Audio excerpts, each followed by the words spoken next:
남편, 저기 소주 3,000원이면 돼. 그냥 한 병만 사가자. 서울 노원구의 한 반지하 주황빛 형광등 아래에서 한 할머니가 혼잣말처럼 중얼거립니다. 72세, 이름은 박옥순. 남편은 76세고 둘 다 국민연금은 월 50만 원 남짓. 고물상에서 종이 줍는 일로 생계를 잇고 있지만 몸이 예전 같지 않아 요즘은 하루에 5천 원도 벌기 어렵습니다. 젊을 땐 둘 다 공장에서 일했습니다. 새벽 6시에 나가 밤 10시에 들어오길 수십 년. 하지만 아이들 대학 보내느라, 장남 결혼시키느라 결국 노후 준비는 언제나 내일로 미뤄졌습니다.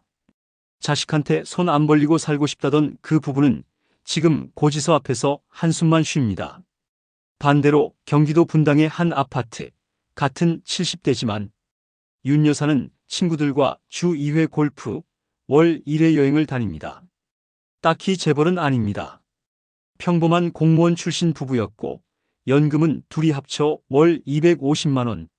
하지만 50대 초반부터 노후 계획을 철저히 세우고 소비 습관을 바꾸고 자식에게 무리한 지원을 하지 않았죠.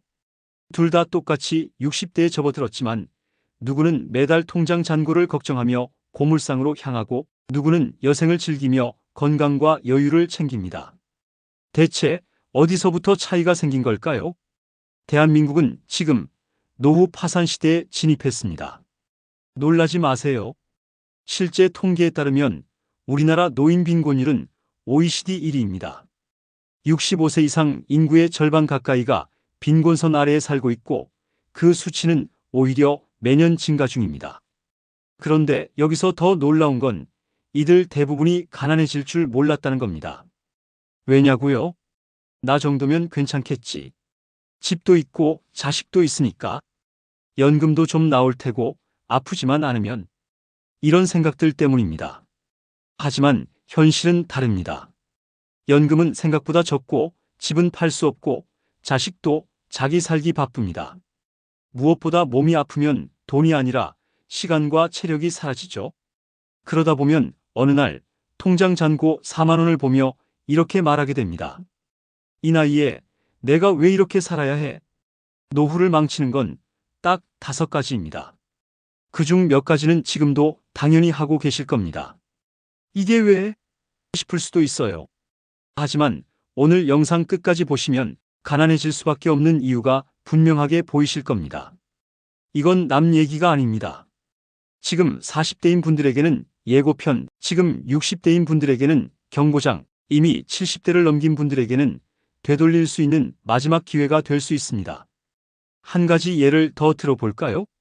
강원도 강릉에서 만난 김영태 68세 씨는 원래 건설회사 과장 출신이었습니다. 수입도 나쁘지 않았고 인맥도 많았죠. 은퇴 후에는 작은 식당을 차렸습니다. 하지만 3년 만에 폐업. 권리금과 대출금은 날아갔고 남은 건 갚지 못한 이자와 허리 디스크뿐이었습니다. 퇴직하면 뭐라도 해야지. 사람들이 먹는 건 안 줄잖아. 이렇게 단순하게 생각했던 겁니다. 결국은 고정비 감당 못하고 건강 잃고 60대 중반에 신용불량자가 됐습니다. 그는 말합니다. 가난은 갑자기 오는 게 아니에요. 처음엔 그냥 이번 달은 좀 빠듯하네 하다가 그게 쌓이고 쌓여서 나중엔 탈출구가 없어져요. 자, 그럼 반대로 이렇게 한번 물어볼게요. 당신은 70살이 되었을 때 어떤 하루를 보내고 싶으신가요? 아침에 눈 떠서 걱정 없이 산책을 나가는 하루. 손주 얼굴 보며 빵 하나 사주는 소소한 여유. 친구들과 찻집에서 시간 보내는 따뜻한 오후. 이 모든 건 운이 아닙니다. 오늘의 선택에서 만들어지는 결과입니다. 이 영상에서는 60대 이후 가난해지는 사람들의 공통된 5가지 습관과 결정을 낱낱이 보여드릴 겁니다. 무심코 시작한 그 취미가, 자식과의 관계 방식이, 평소에 무시했던 그 습관 하나가 어떻게 당신의 노후를 무너뜨리는지 말이죠. 이제 당신 차례입니다. 지금이라도 늦지 않았습니다. 60대든 50대든 40대든 가난을 피하고 싶은 마음이 있다면 이 영상을 끝까지 보시길 바랍니다. 지금껏 누구도 알려주지 않았던 노후 빈곤의 진짜 원인, 함께 확인해 보시죠. 노후를 파괴하는 첫 번째 이유, 내 집이 자산이라고 믿는 착각. 우리야 집 한 채라도 있으니 괜찮지 뭐. 이 말을 들어보신 적 있으신가요? 혹시 지금도 그렇게 생각하고 계신 건 아닌가요? 서울 도봉구 쌍문동의 오래된 5층짜리 아파트. 엘리베이터는 없고 복도엔 먼지가 수북합니다. 여름엔 덥고 겨울엔 창문 틈새로 바람이 솔솔 들어오는 이곳. 68세 김진수 씨 부부가 삽니다. 겉으론 그럴싸합니다. 그래도 내 집 있는 게 어딘가요? 하고 말하죠. 실제로 이 집 한때 4억 원까지 찍었던 아파트입니다. 아이 셋 키우며 평생 대출 갚아가며 지킨 집이고요. 김 씨는 지금 이 집에서 아내와 단둘이 살고 있지만 문제는 딱 하나, 아니 엄밀히 말하면 두 가지입니다. 1. 현금이 없다. 2. 이 집은 팔 수 없다. 사연은 이렇습니다. 둘 다 60대 초반에 퇴직한 뒤 국민연금으로 버텼지만 그 금액으론 도저히 생활비와 병원비를 감당할 수 없었습니다. 아이 셋 중 막내는 아직 취직이 불안정하고 큰딸은 미국에 이민 가서 손주 보느라 바쁘고 둘째는 결혼하며 신혼집 전세자금 5천만 원을 가져갔죠. 그 결과 한 달 생활비 약 150만 원 중 연금으로 충당되는 건 80만 원. 나머지는 통장에서 뚝뚝 빠져나가는 구조. 처음엔 3천만 원 정도 남은 예금으로 충당했습니다. 그게 1년 반 만에 300만 원으로 줄어든 겁니다. 팔고 좀 작은 데로 가면 되지 않나요? 아니요. 못 팔아요. 왜냐고요? 이 집을 팔면 전세로 살 수 있는 곳이 거의 없습니다.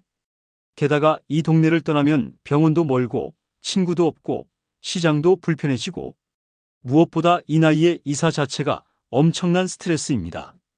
그래서 이 부부는 4억짜리 자산을 가지고 있지만 정작 매일 쌀값과 전기세를 계산하며 살아갑니다. 이게 바로 거주용 부동산 환상입니다. 많은 분들이 착각합니다. 그래도 집은 내 거니까 든든하다. 하지만 집은 든든한 현금이 아닙니다.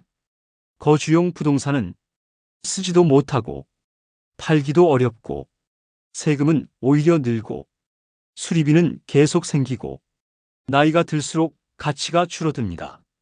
특히 지방이나 노후 아파트일수록 팔려고 내놔도 안 나가는 자산이 됩니다. 그걸 보고 우리는 이렇게 말하죠. 있는 게 더 문제네. 한숨을 쉬며 멍하니 벽을 보는 김진수 씨. 이마엔 땀이 송골송골 맺혀 있고 손에 들린 고지서엔 정기분 재산세 고지 68만 원이 적혀 있습니다. 내가 30년 넘게 일해서 산 집인데 왜 이 집 때문에 이렇게 불안한지 모르겠어요. 그의 표정엔 원망과 후회, 그리고 약간의 두려움이 섞여 있습니다. 뒤늦게 알아차린 거죠. 이 집은 자산이 아니라 족쇄였다는 걸. 반면 전혀 다른 선택을 한 분도 있습니다. 경기도 일산의 김경희 66세 여사. 60세에 남편과 함께 32평 아파트를 팔고 서울 근교의 오피스텔 전세로 옮겼습니다. 차액은 약 2억 5천만 원. 그 돈을 1억은 안정적인 연금형 상품에 넣고 5천만 원은 생활자금, 1억은 의료비 대비 적금으로 나눴죠. 그 덕분에 이 부부는 매달 90만 원 연금 외에 투자 배당금으로 50만 원, 그리고 예비비에서 꾸준히 지출을 관리하고 있습니다. 이분이 하신 말씀이 인상 깊습니다. 집은 마음의 안정이 아니라 노후의 유동성이에요. 집이 돈처럼 안 써지면 그건 그냥 벽덩어리예요. 지금 혹시 이런 생각 드시나요? 나는 그래도 서울에 있으니까 괜찮겠지. 우리 아들, 딸이 나중에 도와줄 거야. 나는 아직은 쓸 돈 좀 있으니까. 바로 그게 함정입니다. 대부분의 사람들이 자산은 금액으로 계산하지만 노후엔 현금화 가능성이 훨씬 중요합니다. 아무리 5억짜리 집이 있어도 병원비 100만 원이 없으면 아무 의미 없습니다. 이야기 하나만 더 드릴게요. 70세 이명복 씨는 작년 아내가 쓰러지며 3개월 입원 치료를 했습니다. 치료비와 간병비로 총 1,800만 원. 어떻게 해결했냐고요? 급히 대출을 받았습니다. 그리고 집 일부를 담보로 영모기 질원을 알아보는 중입니다. 이럴 줄 알았으면 집 미련 없이 팔아둘 걸. 그분은 그렇게 말하며 창밖만 바라보셨습니다. 정리하겠습니다. 노후를 파괴하는 첫 번째 이유는 바로 내 집이 자산이라는 착각입니다. 자산은 쓸 수 있을 때만 의미가 있습니다. 1억짜리 현금은 쓰면 끝나지만 1억짜리 집은 쓸 수 없으면 그냥 보여주기용 숫자입니다. 지금 이 순간 당신이 살고 있는 집이 당신의 노후를 지탱할 수 있는가? 아니면 무너지게 만들고 있는가? 그 질문을 오늘 꼭 한번 스스로에게 해보시기 바랍니다. 노후를 파괴하는 두 번째 이유, 자식에게 너무 많이 기대는 마음. 나중엔 애들이 도와주겠지. 그래도 자식인데 우리 노후는 챙겨주겠지. 우리가 그렇게 키웠는데 설마 못하겠어? 이런 생각 한 번쯤 해보셨죠? 그런데 말입니다. 바로 이 기대가 노후를 무너뜨리는 가장 무서운 실수라는 걸 아시나요? 경기도 수원에서 만난 정명자 74세 씨는 두 아들을 키워냈습니다. 남편이 일찍 세상을 떠나는 바람에 홀로 40년을 버텼습니다. 막노동과 식당, 일, 새벽 청소까지 안 해본 일이 없죠. 큰아들은 중학교 때부터 공부 잘했고 서울대도 장학금으로 들어갔습니다. 작은아들도 착실하게 지방대 나와서 취업했고요. 나만 참고 견디면 애들만은 나처럼 안 살겠지. 그 마음 하나로 살아오신 분입니다. 그런데 지금 정 씨는 월세 35만 원짜리 단칸방에 살고 있습니다. 당뇨 때문에 병원엔 자주 가야 하고 연금은 월 45만 원 남짓. 하루 한 끼를 제대로 못 먹는 날도 많습니다.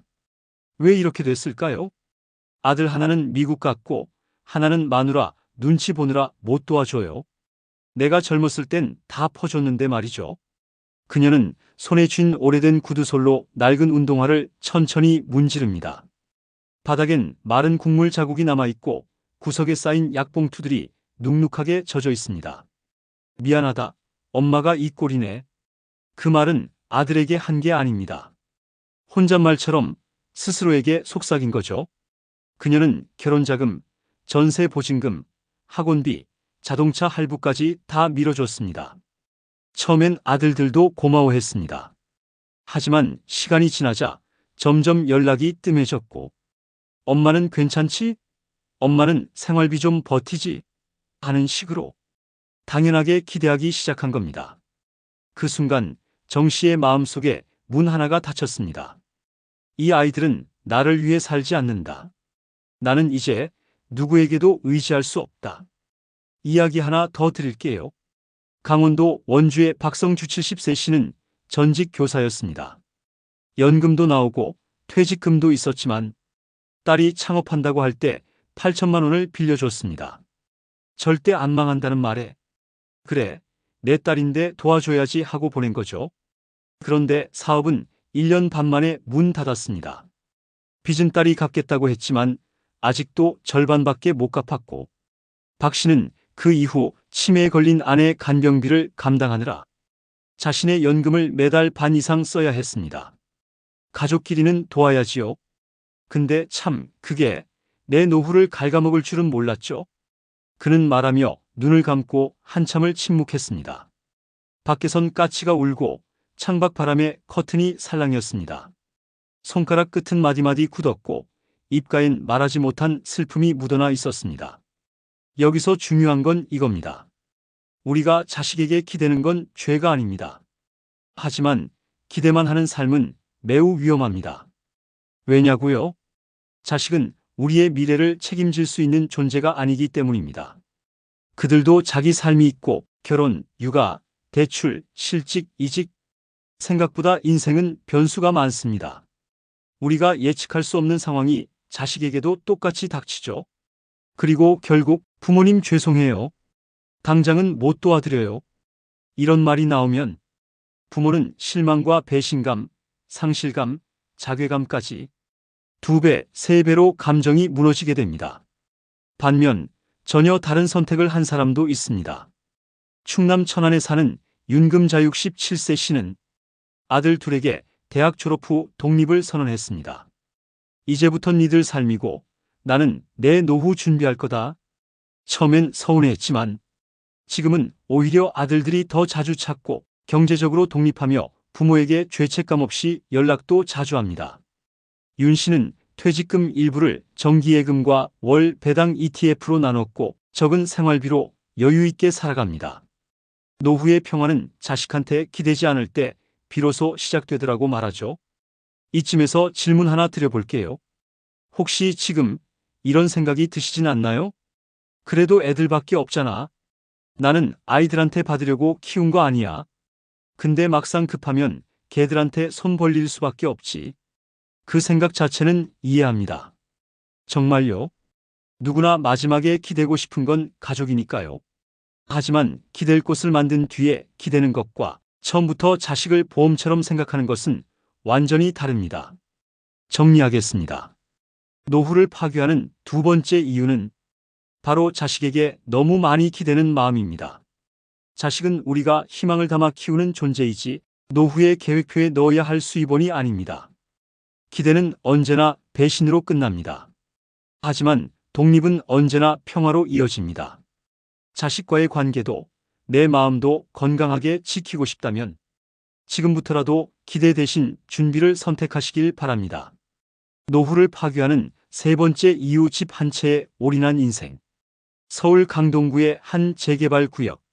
철거를 앞둔 낡은 빌라 골목.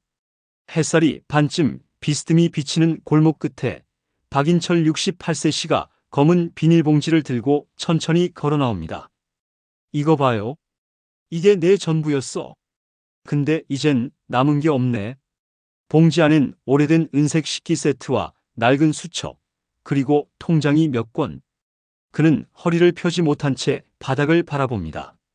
거칠게 갈라진 손등 위로 먼지가 쌓이고 입술은 바짝 말라 있습니다. 박 씨는 평생 집 한 채만 바라보며 살았습니다. 남자는 말이야, 집 한 채만 있어도 되는 거야. 어릴 적 아버지가 늘 그렇게 말했죠. 그래서 30대 초반 자식들 먹을 것 줄이며 도봉구 낡은 주택 하나를 샀습니다. 이거 하나면 나중에 애들 결혼시키고 노후도 걱정 없지. 그게 그 당시 99%의 가장들이 갖고 있던 꿈이었습니다. 하지만 시간이 흐르면서 상황은 달라졌습니다. 자식들 결혼할 땐 그래도 아버지 집 있잖아라며 대출 보증 서달라고 하고 퇴직하고 나서는 매달 생활비가 빠듯하자 집 담보 대출을 받기 시작했습니다. 재개발 소식이 들릴 때마다 곧 로또다 기대했고 건물에 금이 가도 집이 추워도 재개발만 되면 다 끝나라며 버텼습니다. 그렇게 10년, 15년, 20년. 결국 올해 초 재개발이 확정됐지만 박 씨는 분양받을 돈이 없었습니다. 어떡해요? 분양가가 8억인데 나는 돈이 없어. 전세도 못 가. 월세도 못 내. 이 집 하나 믿고 살았는데. 그의 말 끝엔 깊은 허무함이 맴돌았습니다. 입꼬리는 내려가고 눈은 초점 없이 허공을 맴돕니다. 슬리퍼 끈이 끊어진 채 질질 끌려다니고 손에 든 담배는 피지도 않은 채 재만 떨어집니다. 집이 박 씨를 지켜주지 못한 겁니다. 이런 일 정말 많습니다. 대한민국 60대 이상 고령층의 자산 중 무려 75% 이상이 부동산에 몰려 있습니다. 현금성 자산은 거의 없고 집 하나 있으면 된다는 믿음에 노후 준비를 하지 않은 채 살아온 분들이 너무나 많죠. 그 결과가 뭔지 아세요? 집은 있는데 먹고 살 돈이 없고 병원비, 약값이 빠듯하고 자식들 돕다 보니 집을 담보로 대출받고 결국엔 집을 잃고 월세로 밀려나는 노인이 많다는 겁니다. 충청북도 청주에 사는 김영순 72세 씨의 이야기입니다. 젊었을 땐 시어머니 모시고 남편 뒷바라지하면서도 틈틈이 장사해서 번 돈을 한 푼도 안 쓰고 모았어요. 그렇게 20년 동안 모은 돈으로 2001년에 아파트 한 채를 샀습니다. 그게 내 전부였어요. 아파트. 그걸 팔면 뭐든 할 수 있을 줄 알았죠. 하지만 문제는 그걸 팔 수 없는 상황이 계속 온다는 거였습니다. 김 씨는 집에 너무 많은 추억이 있어서 또 팔면 갈 데가 없어서 또 자식들이 팔지 마라 해서 계속 버텼습니다. 그러다 남편이 암 판정을 받고 수술비와 요양비로 대출을 내고 보험을 깨고 카드론까지 쓰게 됐죠. 지금은 연체된 채무 때문에 매달 집에 경고장이 날아옵니다. 아무리 집이 있어도 생활비가 없으면 지옥이에요. 매일매일이 고문 같아요. 김 씨는 인터뷰 도중 조용히 흐느꼈습니다. 손끝으로 눈물을 닦으며도 이걸 애들한테는 말도 못해요. 내가 바보지. 아셨죠? 왜 이런 일이 반복될까요? 집은 팔기 어렵고, 집은 유동성이 없고, 집은 비용을 발생시키는 자산이기 때문입니다. 재산세, 유지보수비, 관리비가 매달 나가고, 급전이 필요할 땐 팔거나 담보대출을 받아야 하며, 팔면 갈 곳이 마땅치 않기 때문에 결국 현금이 없는 노후로 연결됩니다. 여기서 질문 하나 드릴게요. 혹시 지금 머릿속으로 이런 생각하셨나요? 그래도 집 하나 있으면 든든하지. 언젠간 오르니까 버티면 돼. 집 없으면 노후엔 더 힘들잖아. 맞습니다. 집은 분명 중요한 자산입니다. 하지만 집 하나만 믿고 사는 건 도박에 가깝습니다. 노후는 매달 들어오는 생활비, 예기치 못한 의료비, 자유롭게 움직일 수 있는 현금 흐름이 없으면 아무리 좋은 집에 살아도 그 안에서 고립되고 가난해집니다. 그렇다면 해법은 없을까요? 있습니다. 집을 현금화할 수 있는 계획을 미리 세우는 겁니다. 영모기지론, 임대수익, 소형 주택으로 갈아타기 등 다양한 전략이 있어요. 자식과의 거리를 둔 자산 관리가 필요합니다. 자식에게 집을 미리 넘겨주는 건 생각보다 위험합니다. 본인 명의 유지, 생전 증여 시 조건 명확히 하기, 부동산 활용 교육도 중요하죠. 집 이외의 현금 자산을 꾸준히 확보해야 합니다. 연금, 금융 투자, 적립식 저축 등 작더라도 꾸준함이 핵심입니다. 끝으로 서울 은평구의 66세 노부부가 들려준 말로 마무리할게요. 집이 우리를 지켜줄 줄 알았어요. 근데 우리가 지키지 않으면 집도 아무 소용이 없더라고요. 정리하자면 세 번째 이유는 집 한 채에 올인한 인생입니다. 집은 자산이지 현금이 아닙니다. 집은 추억이지만 노후 생활비는 따로 있어야 합니다. 집이 곧 노후 대책이라는 생각, 지금부터라도 내려놓아야 합니다. 네 번째 이유 돈보다 체력을 먼저 잃어서 이른 아침 대형마트 물류센터 앞 허리 굽은 노인들이 하나둘 모여들기 시작합니다. 모두 노란 조끼를 입고 손엔 장갑과 허리 보호대를 들고 있죠. 그 중에 65세 최성만 씨가 있습니다. 오늘도 새벽 5시 반 어김없이 알람에 맞춰 일어났습니다. 아이고, 허리가 오늘은 진짜 힘드네. 말은 그렇게 해도 그는 꾸역꾸역 허리 보호대를 맵니다. 주름진 손등에 핏줄이 도드라지고 무릎을 굽힐 때마다 관절이 뚝뚝 소리를 냅니다. 돈 벌 수 있을 때 벌어야지. 아파도 뭐 어쩌겠어. 그가 초등학교 3학년 손자 사진이 붙은 지갑을 슬쩍 만지작거립니다. 그 손끝에 묘한 떨림이 느껴지죠. 최 씨는 퇴직 후 2년 동안 집에서 쉬었습니다. 처음엔 좋았어요. 새벽에 안 일어나도 되고 뉴스 보며 커피 한 잔, 점심엔 공원 산책. 이게 진짜 노후지 싶었습니다. 하지만 곧 현실이 따라옵니다. 연금은 매달 80만 원, 아내와 본인 보험료 빼면 30만 원 남고 병원비, 손자 용돈, 공과금은 적자였죠. 그래서 다시 일하러 나갔습니다. 하지만 몸이 예전 같지 않았습니다. 60대 이후 가장 먼저 무너지는 건 체력입니다. 그리고 체력이 무너지면 곧 경제력도 함께 무너집니다.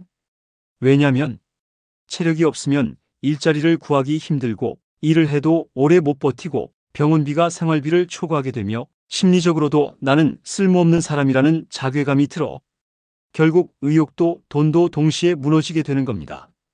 이순자 69세 씨의 이야기를 들어보세요. 순자 씨는 원래 60세까지 조그만 김밥집을 운영했어요. 가게는 크지 않았지만 아침 7시부터 저녁 8시까지 매일 서서 김밥을 말고 손님을 맞으며 누구보다 부지런했죠. 그러다 63세에 허리 디스크 수술을 받았고 그때부터 급속히 무너졌습니다. 수술만 하면 나아질 줄 알았는데 다시는 오래 서 있지도 못하고 무거운 것도 못 들겠더라고요. 가게를 접고 집에서 쉬면서 몸은 더 약해졌고 고혈압과 당뇨가 찾아왔습니다. 한 달에 병원비만 20만 원. 운동도 못하고 외출도 꺼려지고 집에서 TV만 보다 보니 우울증까지 왔습니다. 내가 가장이었는데 지금은 그냥 짐 같아. 가끔은 차라리 그냥 없었으면 좋겠다는 생각도 들어요. 이 말을 할 때 그녀의 눈가엔 눈물이 고여 있었습니다. 손으로 급히 닦으려 했지만 그 손마저도 떨리고 있었습니다. 체력이 약해지면 돈을 지킬 수가 없습니다. 그리고 문제는 그 체력이 정년퇴직 후 불과 몇 년 사이에 급격히 무너진다는 겁니다. 65세 이상 노인의 60% 이상이 만성질환 2개 이상을 동시에 앓고 있고 노인 5명 중 1명은 거동의 불편함을 느끼고 있다고 해요. 즉, 체력이 무너지기 전에 돈을 써야 하는데 우린 오히려 나중에 여행이나 하자며 체력이 있을 때 아무것도 하지 않고 시간을 흘려보냅니다. 그럼 어떻게 해야 할까요? 퇴직 후 3년 안에 반드시 몸을 써야 합니다. 걷기, 근력 운동, 스트레칭 등 가볍게라도 체력을 유지하는 건 곧 경제력을 유지하는 길입니다. 돈보다 체력에 투자하세요. 건강검진, 물리치료, 식단관리, 운동화 한 켤레. 이게 바로 노후 자산입니다. 의미 있는 활동을 꾸준히 해야 합니다. 봉사, 파트타임, 택배 분류, 도서관 정리. 일을 하면서 체력과 사회성과 자존감을 동시에 지킬 수 있습니다. 마지막으로 마트 물류센터 앞 최성만 씨가 퇴근하며 한 말을 남기고 싶어요. 오늘은 진짜 힘들었는데 그래도 몸이 움직이니까 아직은 괜찮은 것 같아. 돈은 없어도 몸이 버텨주면 어떻게든 살아. 이 말 가볍게 들리지 않죠? 노후엔 돈보다 체력이 먼저입니다. 체력이 있어야 돈을 벌 수 있고 체력이 있어야 병원 갈 일도 줄어들고 체력이 있어야 자존감도 살아납니다. 5번째 이유 나는 괜찮겠지 라는 착각. 서울 은평구의 한 아파트 단지. 65세 최창호 씨는 여전히 깔끔한 와이셔츠에 시계를 차고 엘리베이터 안에서 거울을 보며 넥타이 매무새를 정리합니다. 그래도 사람은 말이야, 품격을 잃으면 끝이지. 그의 목소리는 또렷하고 어조는 단단했지만 그 뒤에 비친 눈빛엔 작은 불안감이 깃들어 있었습니다. 창호 씨는 과거 중소기업 대표였습니다. 직원 30명, 연매출 40억 원. 누가 봐도 성공한 인생이었죠. 그 시절엔 이렇게 말하곤 했습니다. 나는 퇴직해도 월세 수입 있고 사람도 많고 걱정 없지. 그 말엔 거침이 없었죠. 그게 59세 때입니다. 하지만 지금 65세의 그는 매달 나가는 관리비 18만 원도 아까워하는 처지입니다. 문제는 그가 끝까지 자신은 괜찮을 거라고 믿었다는 점입니다. 회사가 어렵다는 신호가 와도 직원들이 하나둘 나가도 가게 임대인이 월세를 인상해도 그는 항상 이렇게 생각했습니다. 나는 달라. 난 지금까지도 잘 해왔고 나 정도면 다시 일어날 수 있어. 그리고 결정적인 순간 사업자 대출 보증을 서줬습니다. 친한 후배가 급하게 요청했을 때 설마 이 친구가 망하겠어? 하며 사인 하나, 지문 하나를 꾹 찍었죠. 그게 눈덩이처럼 불어난 1억 2천만 원의 빚이 됐습니다. 그는 아직도 이 사실을 자녀들에게 숨기고 있습니다. 자, 여기서 중요한 포인트가 있습니다. 60대 이후 가난해지는 사람들의 공통점. 바로 나는 괜찮겠지라는 착각입니다. 나는 아프지 않을 거야. 나는 애들이 잘해줄 거야. 나는 다시 벌 수 있어. 나는 평생 친구들과 어울릴 거야. 나는 그렇게까지 오래 살진 않을 거야. 근거 없는 낙관, 그리고 계획 없는 확신. 이게 바로 노후를 무너뜨리는 마지막 함정입니다. 65세 이상 노인의 73%는 노후 대비가 부족하다고 생각하면서도 정작 본인은 큰 문제는 없을 거라고 믿는다고 해요. 이중적인 심리죠. 불안하지만 준비는 안 함. 왜냐고요? 막상 닥치면 뭔가 방법이 생기겠지. 이 생각이 가장 위험합니다. 정반대의 선택을 한 사람도 있습니다. 바로 고미자 66세 씨. 미자 씨는 55세 때 이미 난 평범한 회사원 출신이니까 준비 안 하면 무너진다고 생각했죠. 그녀는 이력서를 30통 넘게 돌렸고 카페 알바, 시장 정육점 계산원, 초등학교 방과 후 보조교사까지 안 해본 일이 없을 정도로 버텼습니다. 처음엔 주변에서 나이 들어서 무슨 알바야? 이런 소리도 많았지만 미자 씨는 단호하게 말했습니다. 난 쪽팔리게 살고 싶지 않아서 일하는 거야. 지금 안 하면 나중엔 병원비도 없을걸. 그녀는 지금 월 120만 원 정도를 벌고 있습니다. 그리고 한 달에 30만 원씩 손녀 교육 적금을 붓고 있어요. 미자 씨와 창호 씨의 차이는 뭘까요?